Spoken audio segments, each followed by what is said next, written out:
Got shot with what? I got shot at doctor's office. And then like, and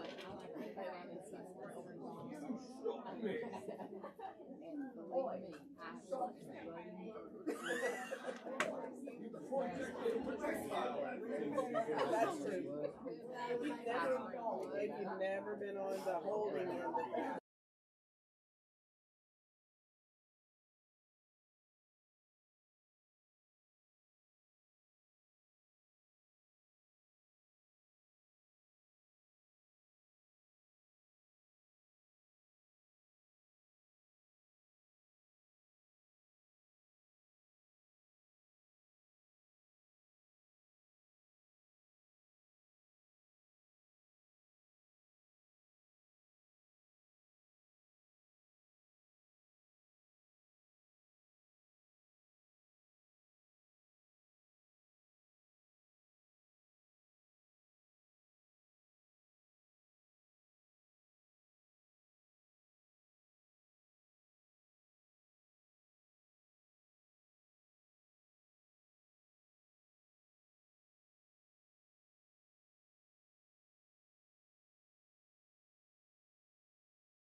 Well, I guess we'll get started now since Kurt said we can't have cake. So.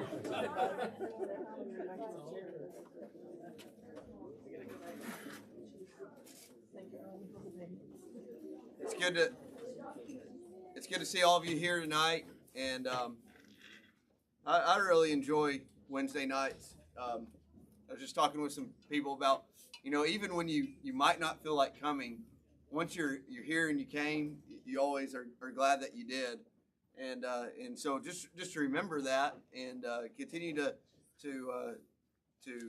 show up like you have been, and it's just such an encouragement to have everybody here and to be able to share this time together. Just a couple of announcements, or really just one.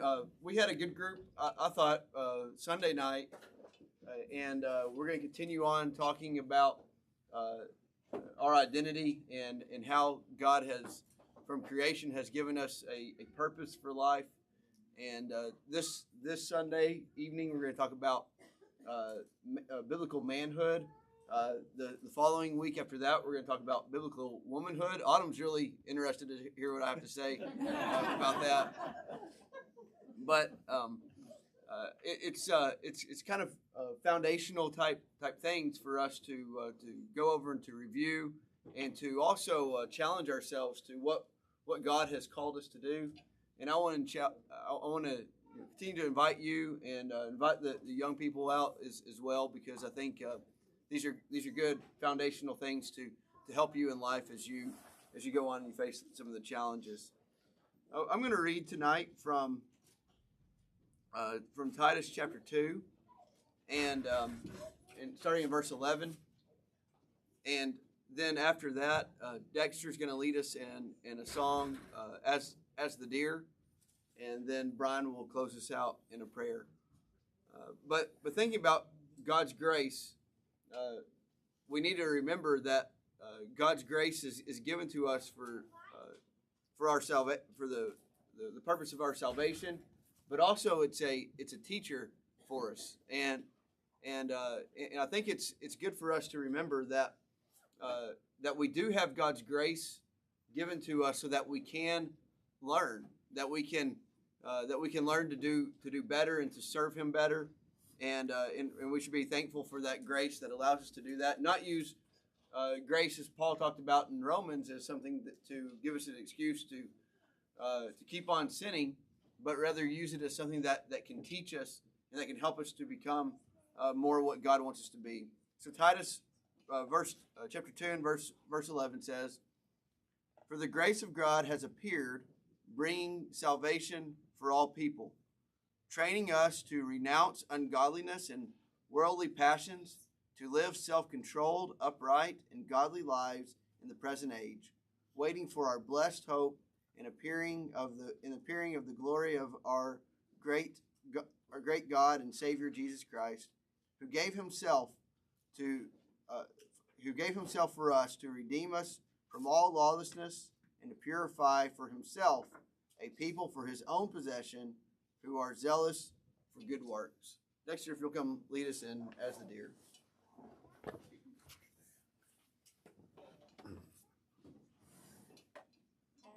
The deer pants for the water, so my soul longs after you. You alone are my heart's desire, and I long to worship you. You alone are my strength, my shield. To you alone may my spirit yield. You alone are my heart's desire, and I long to worship you. Pray with me. Father, as we enter into this time of our classes, we pray that you guide our hearts and open our minds and our ears to hear the good words and to put them into use in our own individual lives. Father, forgive us for the ways that we fail you regularly, and give us the strength to lift up the name of your Son and his good works and his sacrifice in our lives so it can be seen daily. Father, be with those who are struggling physically, mentally, and Father, especially those who are suffering over in Ukraine, be with them. Forgive us for we fail you. In your Son's name we pray. Amen.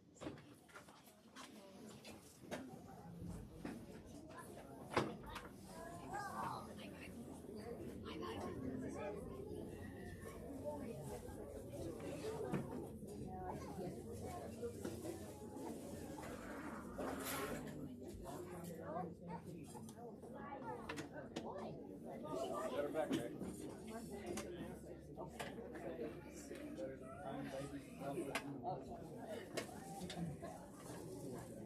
Sit back down.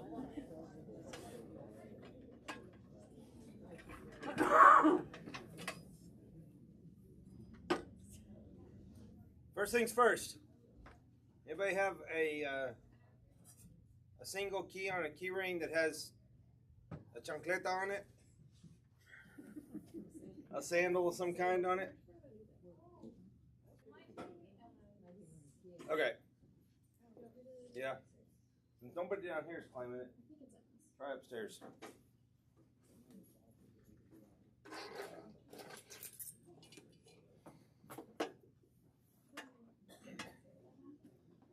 Good evening.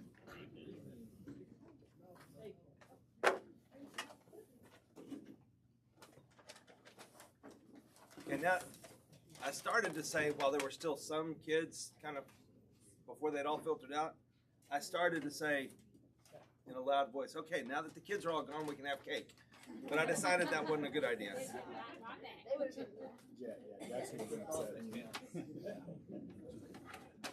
We should just tell them that hide it, don't we? Yeah, we should just hide it and say it's all gone. Y'all missed it. Did y'all not get a break in your class? Yeah.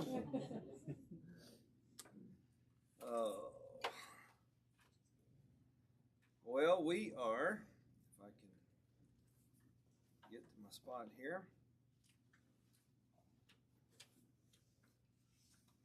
Come on now. There it is.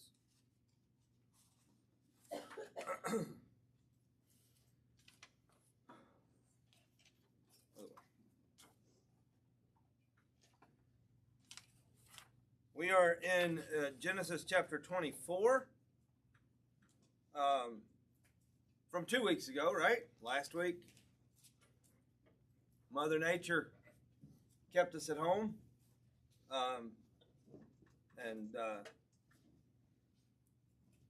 As I thought about, as we contemplated, earlier in the day, do we go ahead and cancel tonight? Do we not? I sat there thinking, if we don't, how many people are going to be there?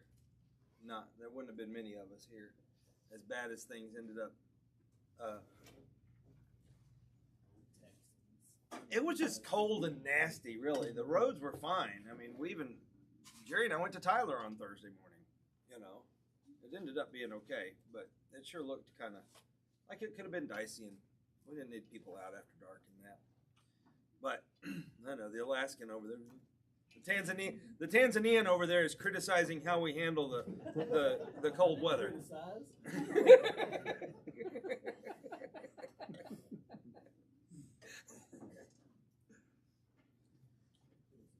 All right. So,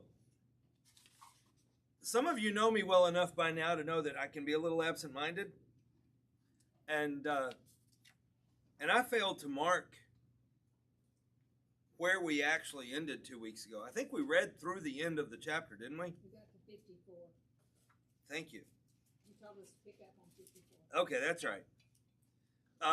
What's our scene? Just kind of by way of refresher, since, you know, if you sleep 6 or 7 nights in between, you can still remember things. But when you go 13, 14, it doesn't work too well. It's all gone, right? So what's our scene? What's the major story we're in the middle of? Abraham sent his most trusted servant to fetch a wife for his son Isaac. From just anywhere? from his people, from Abraham's people. Okay. Back in, I guess, the land of, what was it called? It was on the east side there. I Ur? don't remember. It wasn't Ur. And then, That's where well, they went from to. Up to, Haggah, or whatever it is. But anyway. yeah. I can't think of it right now either. Not tremendously important for our story, right? And Rebecca was the one that showed up and fulfilled his prayer. Mm-hmm. She's now the wife. And there's a specificity in his prayer, isn't there? It's not just wide open. We talked about this a little bit. His prayer is specific to God. It says, okay, this is how I'm gonna. This is basically saying, this is God. I trust you in this, and this is how I'm gonna know that this is your. Please let this be. Let this be this way, so I don't have to go home empty-handed. What had Abraham already told him about if he came home empty-handed?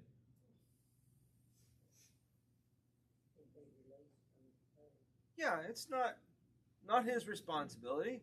Abraham's already made it clear he's not going to look down on him if he comes back empty-handed. That's not his deal. And how does Rebecca's family react when, well, first of all, how does the servant react when things go exactly as he has discussed it with God?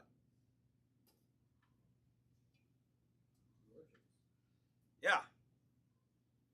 He praises God over it, right? He's like, all right.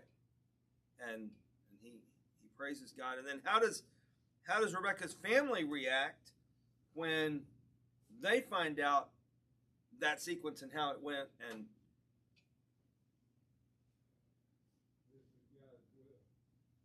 yeah, verse 50. Okay, this is from the Lord. So you kind of get the sense there in verse 50. It is what it is. Bye, Rebecca. See ya. Probably not, but bye.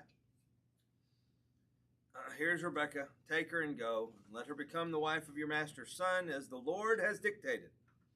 When Abraham's servant heard what they said, he bowed down to the ground before the Lord. And again, we see him worshiping God over it. Then the servant brought out gold and silver jewelry and articles of clothing and gave them to Rebekah. He also gave costly gifts to her brother and to her mother. Then he and the men who were with him ate and drank and spent the night there. When they got up the next morning, he said, "Send me on my way to my master." But her brother and her mother said, "Let the young woman stay with us a few days, at least 10. After that, she may go." And he said to them, "Do not hinder me, since the Lord has prospered my way. Send me away so that I may go to my master." So they said, "We will call the young woman and ask her personally." Then they called Rebekah and said to her, "Will you go with this man?" And she said, "I will go." So they sent away Rebekah, their sister, and her nurse, and Abraham's servant, and his men. And they blessed Rebekah and said to her, "Our sister, may you become thousands of 10,000s, and may your descendants possess the gates of those who hate them." Then Rebekah arose with her maids, and they mounted the camels and followed the man. So the servant took Rebekah and departed. Now Isaac came from the way of Beer Lahai-roi, for he dwelt in the south, and we'll continue reading there in just a moment. What do you notice about this scene of Rebekah's departure, right before and during her departure? Anything that stands out to you? Her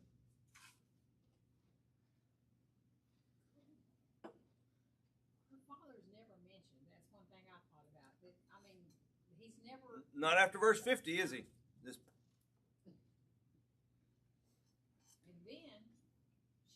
tell her she's to become the mother of thousands and 10,000s and the gates of those and at the gates of those that hate. It's like they knew. Okay, so that's one of the things that there's an indication there that they know the promises, right? Well, when did God first make those promises to Abraham? In that land. Yeah. And, it's not like it wouldn't even be probably reasonable that Abraham just kind of kept that to himself and said, I'm out of here, right? Surely he shared it. And so shouldn't surprise us, but it's a good reminder, right? That these promises that God has made to Abraham, Abraham's family is aware of them, apparently, right? And so in keeping with that, there may, of course, be some element, and there's some indications that there's an element of their faith in God through all this as well, not just Abraham's faith. What else do you notice about this portion of the event? The mom and brother wasn't too sure about it, but in the end, let God move and make it happen. Mom and brother, and here's the deal: mom and brother may not have been around, probably weren't around at Abram's calling. So that's second, third. It's not something that they were a part of. So maybe they're a little more trepidatious about it. Well, even in that, I mean, it seemed like it was a pretty quick thing. Yeah. Oh, yeah, just take my daughter. That might be a little bit hard, to fathom. You show up today and then you want to take her tomorrow, kind of thing. So I can see having that hesitation. Now, I don't pretend to know exactly and understand exactly what life was like for the chosen young lady in these days. But it's always struck me as a little bit odd that they end up deferring to her. Well, what's she want to do? Right? We've got plenty of reason to think that wasn't the norm, right? Everything else we know about, even today, there's lots of parts of this world where she doesn't get a say at all. But, well, let's ask her. And she says, yeah, I'll go. And we could speculate till the cows come home as to what's in her mind there. We just don't know. But there's the blessing. And off they go. Verse 62. Now Isaac came from the way of Beer-lahai-roi, for he dwelt in the south. And Isaac went out to meditate in the field in the evening, and he lifted his eyes and looked, and there the camels were coming. Then Rebekah lifted her eyes, and when she saw Isaac, she dismounted from her camel, for she had said to the servant, Who is this man walking in the field to meet us? The servant said, It is my master. So she took a veil and covered herself, and the servant told Isaac all the things that he had done. Then Isaac brought her into his mother Sarah's tent, and he took Rebekah, and she became his wife, and he loved her. So Isaac was comforted after his mother's death. Again, we could speculate as to what's going through her mind. It's almost a sense of, I don't know whether you'd call it at first attraction at first sight or whatever, but thoughts, comments through the end of chapter 24 there.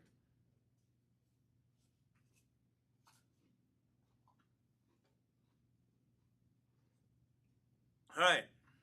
Abraham took another wife whose name was Keturah. And she bore him Zimran, Jokshan, Medan, Midian, Ishbak, and Shua. Jokshan was the father of Sheba, and Dedan, the descendants of Dedan, were the Asherites, the Letushites, and the Leamites. I still say that Dave and Emily missed some golden opportunities here. But none of them start with G, so never mind.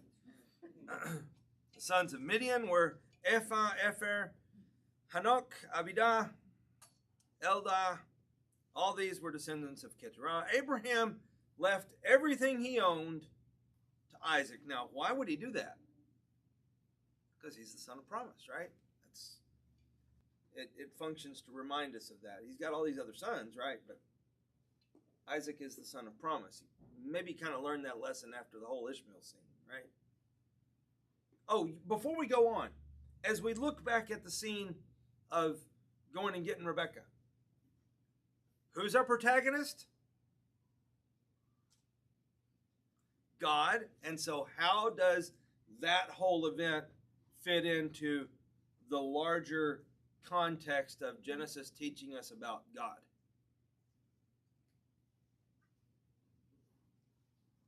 God's the provider.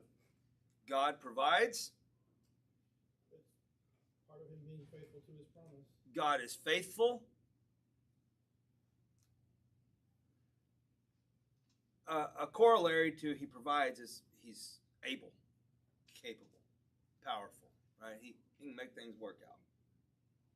He blesses those who follow his ways. Okay.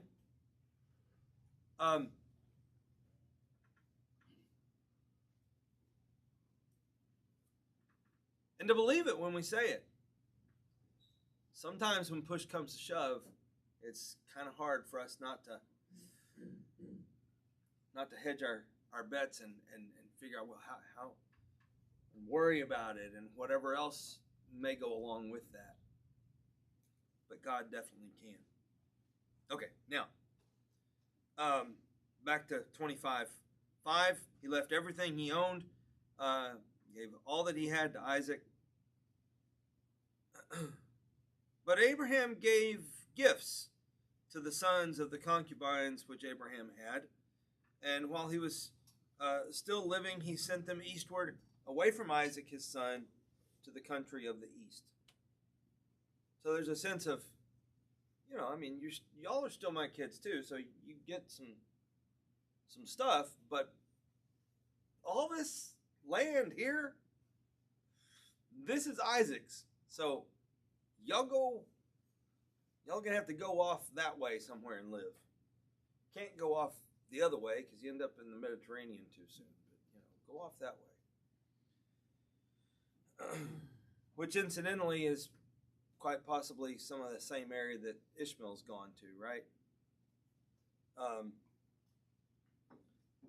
This is the sum of the years of Abraham's life, which he lived 175 years. Then Abraham breathed his last and died.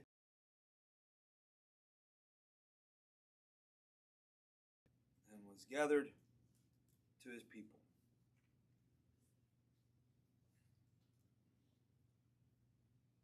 Mike? You're halfway there, Mike. Basically.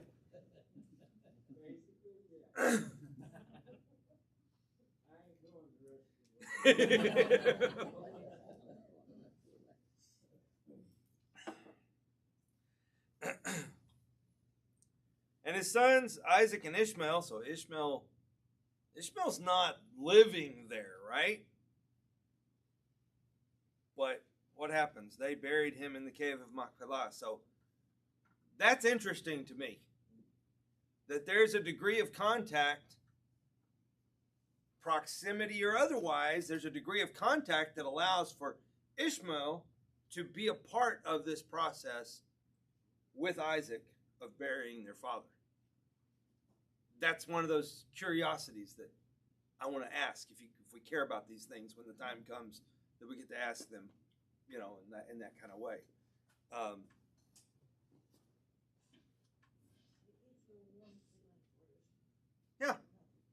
Yeah.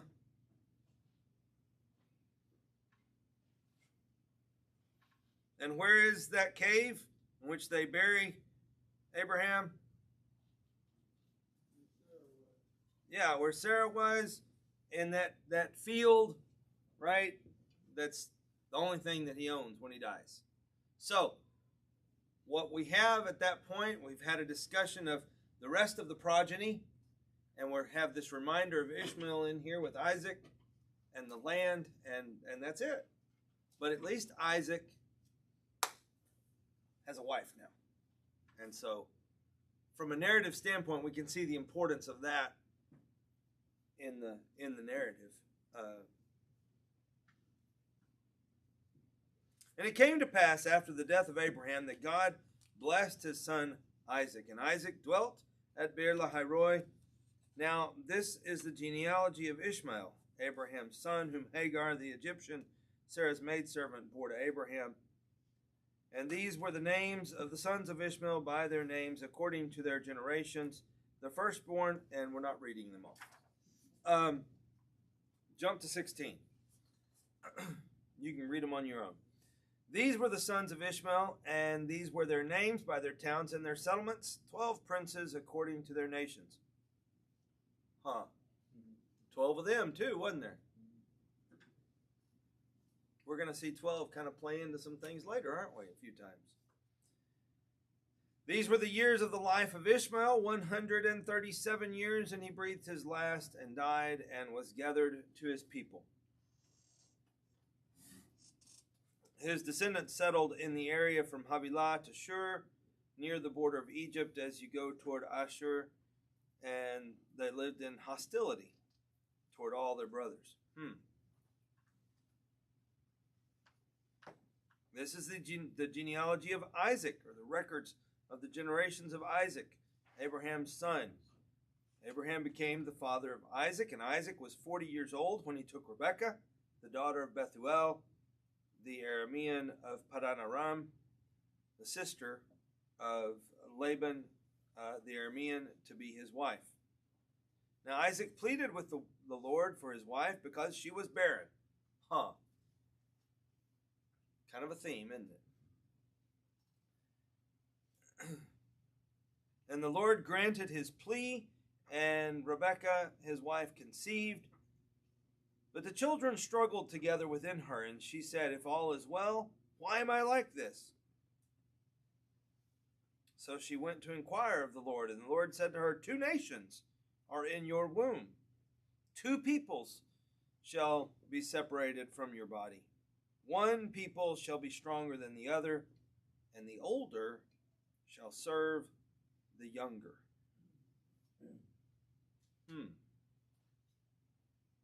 Is that the norm? No. It's not the norm. Ishmael, and that situation doesn't exactly work out to where the younger serves the older, for sure. And here, definitely, with Isaac's boys, God tells Rebekah pretty clearly how that's going to go. Kind of interesting that thing continues even with Jacob's sons.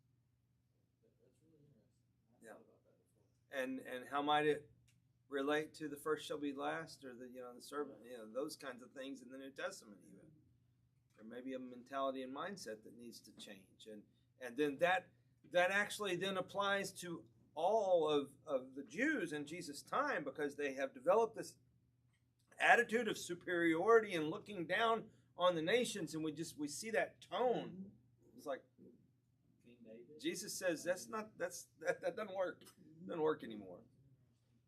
So yeah, interesting thought and theme to kind of follow a little bit. It keeps on the idea that Abraham made sure that everybody knew that it was God's hand moving to make things happen. And that kind of still does the same thing, is this is God that makes this stuff happen, because the tradition, the older's in charge. Tradition says that the older gets the best choice of everything, and this turns it all upside down and keeps it God's will, not man's will.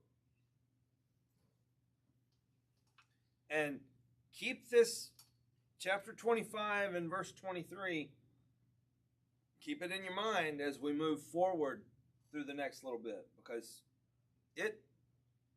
it's really kind of a pivotal verse. It kind of almost a thesis statement of a lot of what's to follow. So when her days were fulfilled for her to give birth, indeed there were twins in her womb. Imagine that. God said so, and it was true.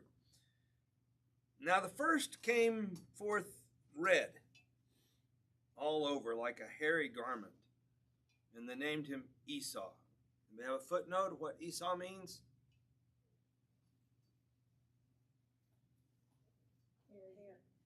Hairy, right? Not Harry, Hairy, right? And what does he become known, or his descendants become known as later?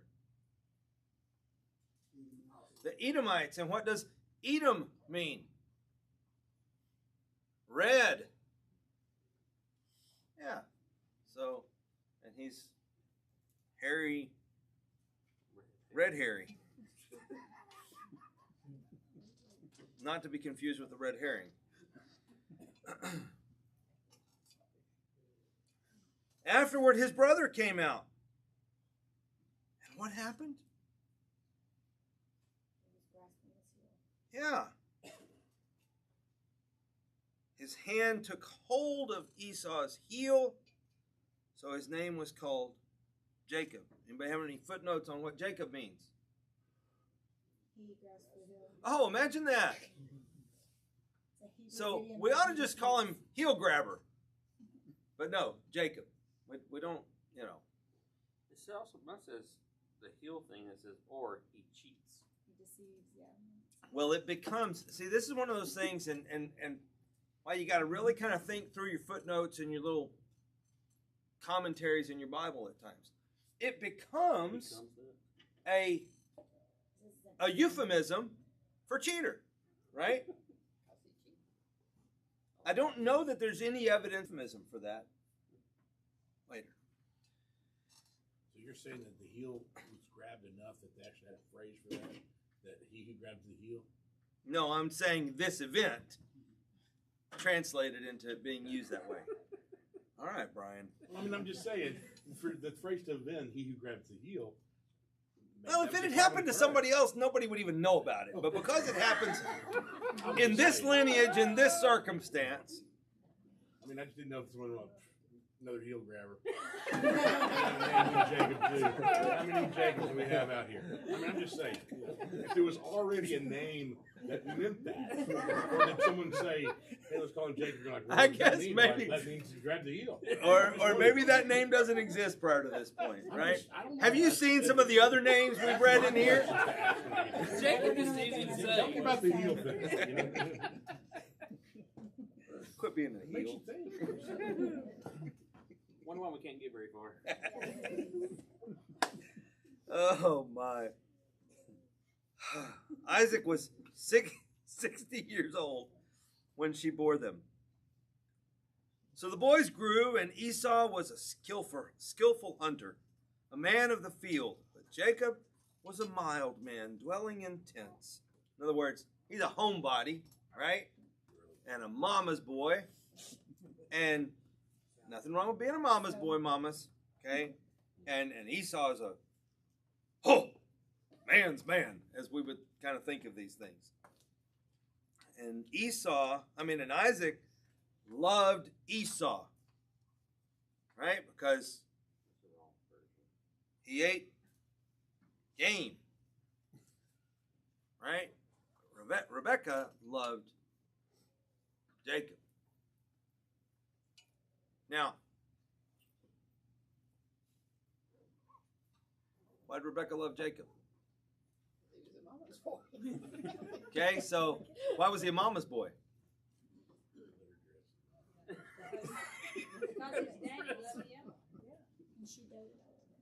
You know, He wasn't field dressing the deer. it would be, I think it would be dangerous to really establish a cause and effect relationship here and not realize that it's probably a self-perpetuating thing, right? Well, it was just all heel grabbers in that day. Heel grabber means mama's boy. They could have decreed that. Okay, go back to verse 23 for a minute, though.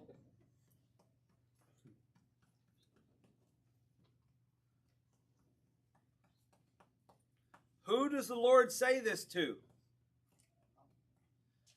to Rebekah. Right? So we can criticize Rebekah all we want about her baby and Jacob or whatever else we want to call it. But it's entirely possible, if not actually reasonable, to think that she's feeding off of what God has told her, that he's the one. The younger one's the one. Right? So lest we get too down the road of over criticizing her, let's realize that, she's got this. There's no indication that God tells Isaac this, right? But she's got it from God's own voice, if you will, that the younger one, the heel grabber, right, is the one. So maybe that helps us cut Rebekah a little bit of slack, not full slack as we move forward, but Jacob cooked a stew. So he doesn't go kill the stuff and field dress it and whatever else, but apparently he can cook, right? And Esau came in from the field, and he was weary, and Esau said to Jacob, "Please feed me with that same red stew, for I'm weary." And therefore his name was called Edom. And there we go with the red stew and the red thing popping up. But Jacob said, "Sell me your birthright." And Esau said, I'm going to paraphrase this part. "Come on, man, I'm about to die. I'm dying here. Just give me some of that stew." Jacob said, "Swear to me." So he swore to him and sold his birthright to Jacob. And Jacob gave Esau bread and stew of lentils, and ate and drank, arose, went on his way, and thus Esau despised his birthright. Wow. And the Lord said to her, "Two nations are in your womb, two people shall be separated from your body, one people shall serve the younger." Now the older shall serve the younger. Pretty clear what's going on there. When you think about it, there could be a question as to which one's the stronger and which one's the other, right? Talking about physically strong, probably dealing with Esau. But there's a different kind of strength at play here, as well, and a weakness on Esau's part. So what is meant there, don't really know. But I want to take just any comments on that? No, I've got something specific I want to talk about here. That promise there, I think it's more of an indication maybe of the nations than it is the two people. Yeah, it could be. Except that the older shall serve the younger is clearly referring to the brothers, not the nations. Right? I mean, it could be both, but as a result of this is the older brother and this is the younger brother, that, to me, that's referring to the brothers. But yeah, prior to that, two peoples, two nations, and so you could have a transition or correlation there. But definitely, the stronger versus the other could be referring to the nations. Anything else? Okay, on Sunday morning, was that this week or was it? I don't know. Days all run together for me. But we had the whole scene of hating, right? Was that this Sunday? Yeah. And thanks for remembering. Yeah. I was paying attention. I just didn't remember when it was. And I think we have an opportunity right here. It was interesting to me, and Blake and I have talked a lot about how interesting it is, how things sometimes dovetail, and we find things. One of us will be teaching something, and the other's studying for what they're going to teach, and there's correlations, and we see a correlation here because we've had some references. This isn't the first one here in verse 34. the despising of the birthright, but and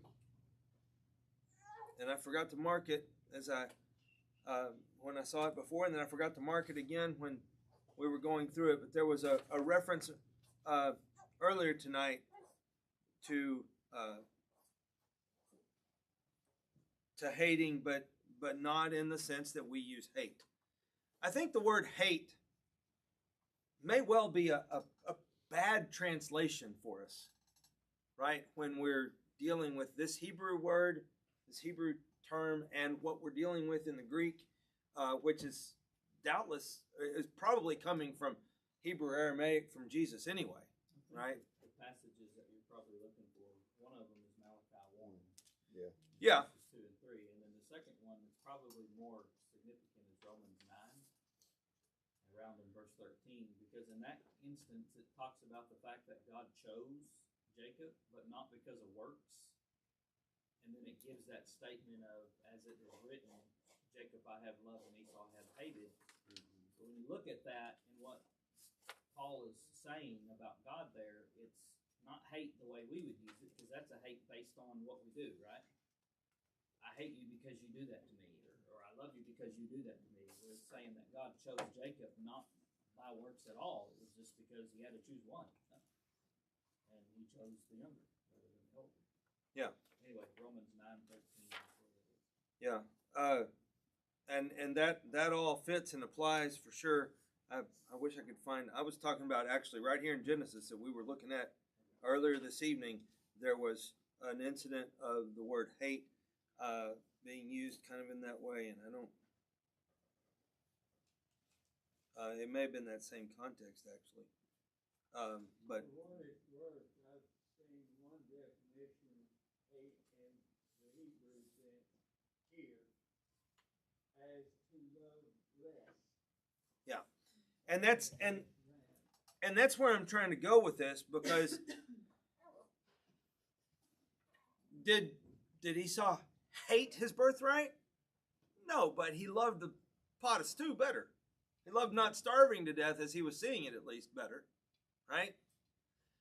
We actually have, I know y'all love hearing this, we actually have a word in Spanish that works perfectly here, menospreciar, and it's to appreciate less, to quite literally to appreciate less, and that carries the connotation of what we're dealing with, I think, much better than our word hate, because our word hate really has one connotation for us in English, right? It may not have always had that connotation, but it's hard for us when we read the word hate.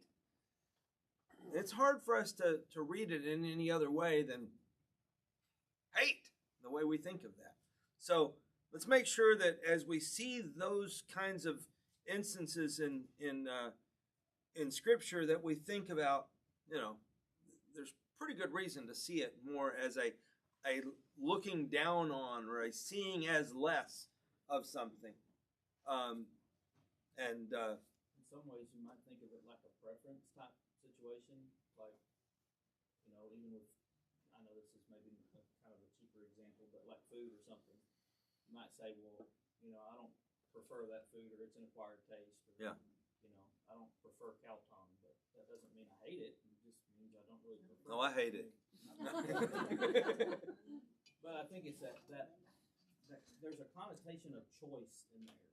Yeah. It's a preference or choice in there. I mean, even when we're using out of Luke, like Blake did. Yeah. If we choose preference of our parents over Jesus, we're not worthy. And so I think it's that kind of concept. And this conversation, as we talk about this idea of hating, when we use the word hate, we tend to attach it to the idea of in some way even wishing harm on, or at least not wishing success upon, right? And that's a connotation that's born out of our use of the word hate in English, not born necessarily out of, and there may be just a range of meaning in Scripture, but I came across it here, and again here in verse 34, the despised his birthright, and I thought we'd just mention that briefly. Yeah, definitely. Definitely. Now there was a famine in the land besides the earlier famine of Abraham's time, and Isaac went to Abimelech, king of the Philistines in Gerar. Now, have we seen Abimelech before? How does Abimelech feel about Abraham? Suspicious. Suspicious, and for good reason. Suspicious, and possibly as an extension of the suspicion, he fears him. He has respect for Abraham. And so now we're not dealing with Abraham, we're dealing with Isaac, but let's keep that kind of backstory in our minds.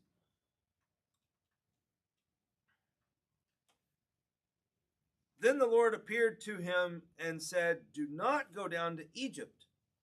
Live in the land of which I shall tell you." Huh. Hey, Kirk, Sounds familiar? is there a chance that this Abimelech could be not the same Abimelech? You know, Abimelech could be like Pharaoh, you know, or there's a lot of years, you know, that have happened here. Yeah, there's some years. It could be Abimelech's son. It could be but it's still in this context of Philistines, and he may have a footnote. As far as I know, it is a name. It's not a title. If you continue to read, it's Abimelech saying, "I swore to your father." Yeah. So it appears that it probably is the same. Which presumably is the same Abimelech as the first encounter, because we see Abraham and Abimelech 2 or 3 times, right?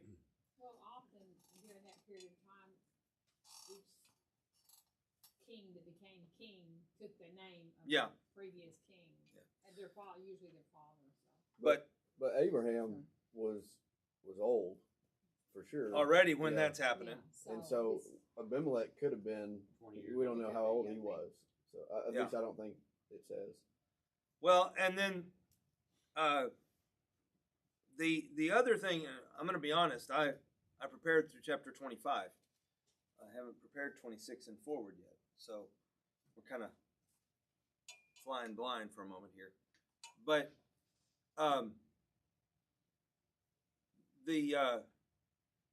when we read, we want to see chronology in everything, right? And there may be, like I said, I haven't looked through here, but it's possible that this is kind of